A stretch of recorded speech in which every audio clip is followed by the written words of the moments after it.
अरे बिट्टू, क्यों डांट रहा है बेचारी को? दूसरे काम करते करते वो तुझे चाय देना भूल गई होगी। भूल गई? मतलब तू उसकी तरफदारी मत कर बुढ़िया। तुम दोनों शायद ये भूल रही हो, ये घोंसला मेरा है। अगर मैंने तुम्हें मेरे घोंसले से बाहर निकाल दिया तो तुम्हें अपनी मरी हुई नानियाँ याद आ जाएंगी। क्या आप हमें बाहर निकालेंगे? हाँ, तुम्हें कोई शक है? अब ज्यादा जुबान मत चलाओ। अब जाओ और मेरे लिए गर्मा गर्म चाय बना कर ले आओ। मैं बहुत थक गया हूँ। और बुढ़िया, तुम मुझे देख क्या रही हो? मुझे गर्मी लग रही है। अपने बूढ़े पंखों से मुझे पंखा करो। बिट्टू ने अपनी माँ और पत्नी को काम पर लगा दिया और खुद आराम से घोंसले में बैठा रहा। बिट्टू अपनी माँ और अपनी पत्नी से ऐसे ही बातें करता। बड़ा घोंसला और अच्छी नौकरी होने का उसे बड़ा घमंड था। इसी बात का वो अपने परिवार पर रोब झाड़ता और हमेशा उनकी बेइज्जती करता। माँ जी, बिट्टू जी हमसे ऐसी बातें क्यों करते हैं? लगता है आपने बचपन से उनके बहुत लाड़ प्यार किए हैं। अरे बहू, मैंने उसे लाड़ प्यार करके सिर पर नहीं चढ़ाया। उसके बचपन में हम बहुत गरीब थे और उस गरीबी की वजह से हम उसे कुछ भी नहीं दे पाए। उसे जो ये नौकरी मिली है वो उसी की मेहनत की वजह से मिली है। बस इसी बात का उसे बहुत घमंड है। अच्छा, लेकिन हम पर रोब झाड़ने से उन्हें क्या खुशी मिलती है? ये घोंसला उन्होंने बनाया है तो क्या हुआ? इस घोंसले को आप और मैं ही तो संभालती है। पता नहीं ये बात बिट्टू को कब समझ आएगी। भूरी और उसकी सास हमेशा इसी आशा में रहती कि बिट्टू को उनकी कीमत का पता कभी ना कभी चल ही जाएगा। लेकिन बिट्टू हमेशा उनकी आशाओं पर पानी फेर देता। देखिए, बहुत ही अच्छा वीडियो अरे है। बिट्टू, तू आ गया? नहीं नहीं, अभी भी काम पर ही हूँ बुढ़िया। दिखाई नहीं दे रहा? लगता है दिमाग के साथ साथ आंखें भी बूढ़ी होती जा रही है। अरे, आप तो आते ही शुरू हो गए। माँ जी ने तो ऐसे ही पूछा था। तुम दोनों किसी दिन मुझे पागल बना दोगी। और ये घोंसले का क्या हाल बना कर रखा है? तुम दोनों को घोंसले की कोई कदर नहीं और कोई काम तो है नहीं। बस मेरे इस घोंसले को ठीक ठाक रखना होता है, वो भी तुम लोगों से नहीं होता। अरे बेटा, सब कुछ ठीक ठाक ही तो है। बेचारी बहू दिन रात बस घोंसले को ही संवारने में लगी रहती है। अब कभी कभार उसे भी तो थकान होती होगी। अच्छा, अगर इतनी ही थकान होती है तो मेरे घोंसले में रुकने की कोई जरूरत नहीं। वैसे भी तुम दोनों इस घोंसले में रहने के लायक नहीं हो। अब मेरा मुंह क्या देख रहे हो? दिख नहीं रहा? मैं थक गया हूँ। जाओ मेरे लिए गर्मा गर्म चाय लाओ। बिट्टू घोंसले में जाकर सो गया। मुझे माफ कर देना बहू, पता नहीं मैंने ऐसे बेटे को क्यों जन्म दिया। अरे माँ जी, आप खुद को दोषी क्यों ठहरा रही है? हमारी तो किस्मत ही फूटी है। हम क्या कर सकते हैं? अब जैसा है उसी में खुश रहना होगा। अगले दिन बिट्टू रोज की तरह काम पर जा रहा था।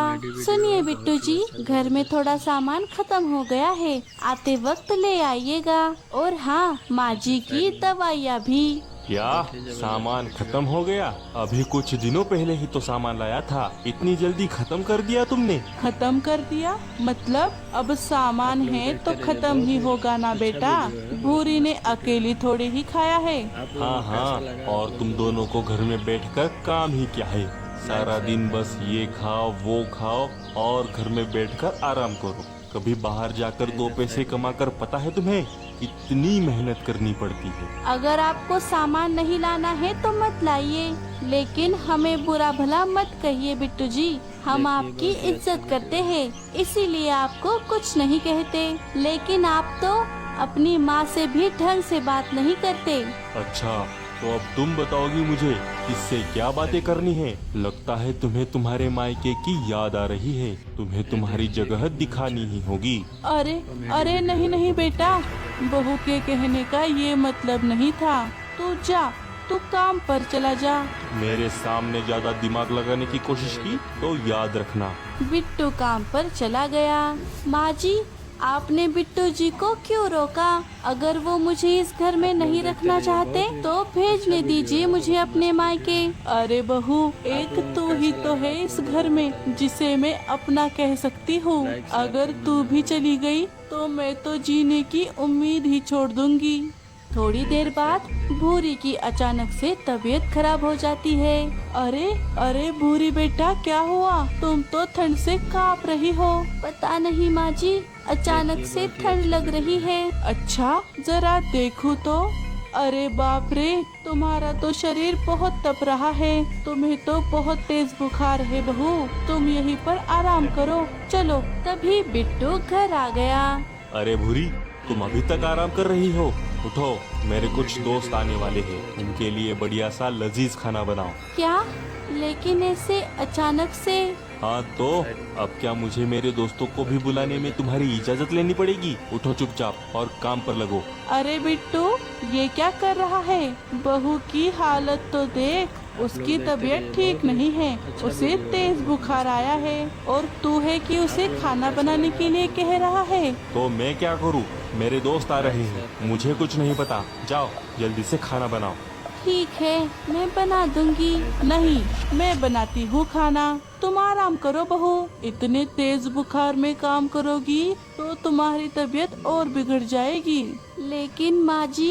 वाह वाह वाह वाह, तुम दोनों का नाटक खत्म हो गया हो तो कोई जाओ और खाना बनाओ। मेरे दोस्त आते ही होंगे, उनके सामने मुझे मेरी इज्जत का फालूदा नहीं करना है। भूरी की सास खाना बनाने चली गई, लेकिन जब से भूरी शादी कर कर घर में आई थी, उसने बिमला को कभी भी कोई काम करने नहीं दिया। इसीलिए बिमला की अब खाना पकाने की आदत छूट चुकी थी। लेकिन फिर भी उसने बिट्टू के दोस्तों के लिए खाना पकाया, लेकिन वो खाने में नमक डालना भूल गई। वो सभी को खाना परोस देती है। ये देखो, खाना भी आ गया। चलो हम सब खाने का मजा लेते हैं। सभी खाना खाने लगे। अरे थू थू थू थू थू, बिट्टू ये क्या है? ये भी कोई खाना है? इससे अच्छा तो तू हमें भूखा ही भेज देता। और नहीं तो क्या, हमें बुलाने की क्या ही जरूरत थी। अरे दोस्तों, ऐसा क्या हो गया? रुको तो। बिट्टू के दोस्त उसकी बेइज्जती करके वहाँ से चले गए, जिसका बिट्टू को बहुत गुस्सा आया। बिट्टू खाने का स्वाद लेकर देखता है, तब उसे सारी बात समझ में आ गई।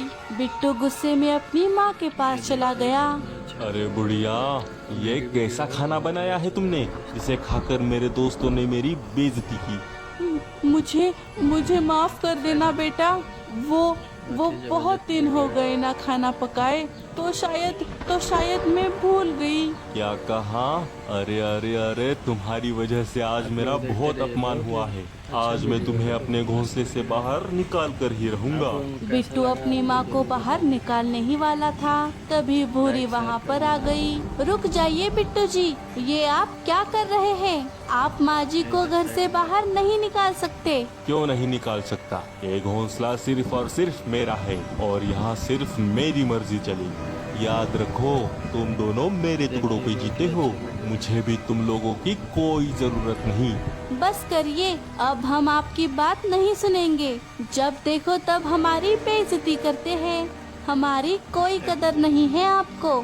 हमें भी आपकी और आपके इस घोंसले की कोई जरूरत नहीं है। हम इसके बिना भी बहुत सुकून से रह सकते हैं। माँ जी चलिए यहाँ से, बहुत हो गया।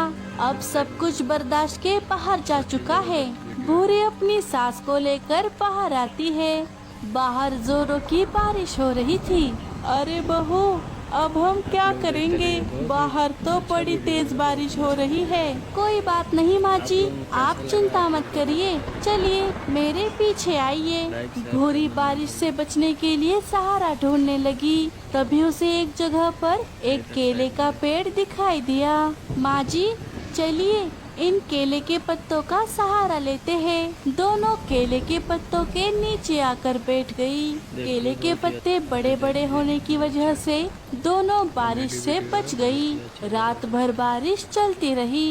और भूरी और उसकी सास केले के पत्तों की वजह से सुरक्षित बच गई। सुबह हो गई। माँ जी, आप ठीक तो है ना? हाँ, मैं तो ठीक हूँ बहू, तू भी ठीक है ना?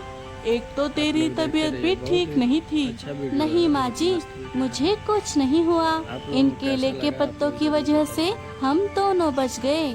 हाँ, शेयर करना लेकिन बहू अब हम जाएंगे कहाँ? हमें हमारा घोंसला बनाना पड़ेगा। हाँ माँ जी, वो तो मैंने कल ही सोच लिया था और मैंने तो ये भी सोच लिया है कि हम किस चीज का घोंसला बनाएंगे जिससे वो इस बारिश का भी सामना कर सके।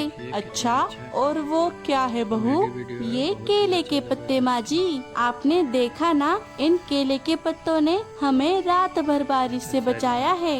अब हम इसी का घोंसला बनाएंगे। हाँ, ये तो बढ़िया आइडिया है। चलो बहू, हम काम पर लग जाते हैं। क्या पता अचानक से बारिश फिर से शुरू हो जाए। हाँ चलिए। भूरी और उसकी सास मिलकर कुछ केले के पत्ते तोड़ लेती है और बाकी सामान इकट्ठा करके अपना घोंसला बनाने में लग गई। माँ जी, आप देखना, हमारा घोंसला बहुत मजबूत बनने वाला है। तभी बिट्टू उन दोनों को देखकर वहाँ पर आ गया। अरे ये तुम दोनों क्या कर रही हो? हम मजे से चाय पी रहे हैं। दिख नहीं रहा अंधे? लगता है दिमाग के साथ साथ आंखें भी कमजोर हो गई है। हम अपना खुद का घोंसला बना रहे हैं। अच्छा, घोंसला अच्छा है, बनाओ बनाओ, शौक से बनाओ। ये शाम तक टिक गया तो बहुत है, बाद में मेरे पास भीख मांगने मत आना। बिट्टू वहाँ से चला गया। बिट्टू की कड़वी बातें सुनकर बिमला को बहुत बुरा लगा। माँ जी, आप उनकी बातों पर ध्यान मत दीजिए। अब उनकी बातों से मुझे तो कोई फर्क नहीं पड़ता। हाँ बहू, तू ठीक कहती है। कुछ ही दिनों बाद दोनों ने पूरी मेहनत करके अपना केले के पत्तों का घर बना दिया।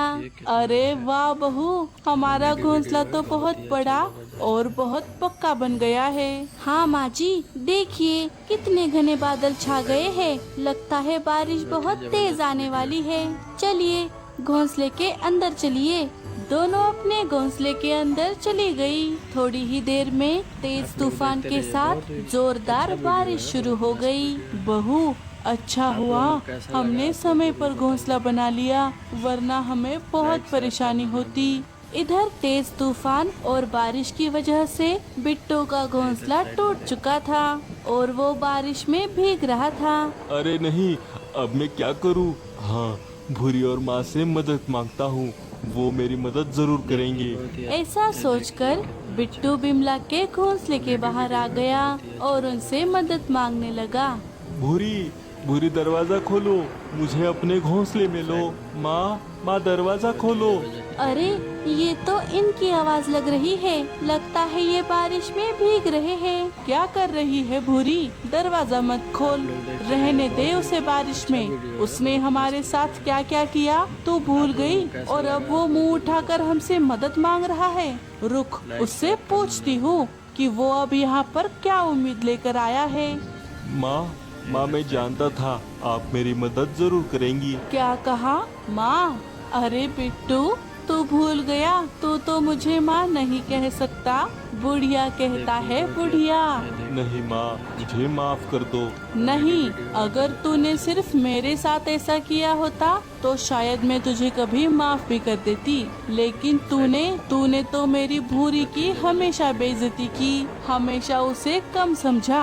और हाँ, ये घोंसला बनाते वक्त भी तुम हम पर हंस रहे थे। मुझे अपनी गलतियों का एहसास हो गया, मुझे बहुत अफसोस हो रहा है माँ, लेकिन मैं ये भूल चुका था कि मैं जो भी बन पाया हूँ वो सिर्फ आपकी वजह से बन पाया हूँ। मैं आप दोनों से माफी मांगने के लायक भी नहीं हूँ। तभी बारिश और तेज हो गई। सुनिए, अंदर आ जाइए। बहू, ये तू क्या बोल रही है? तू इसे कैसे माफ कर सकती है? माँ जी, इन्हें अपनी गलती का एहसास हो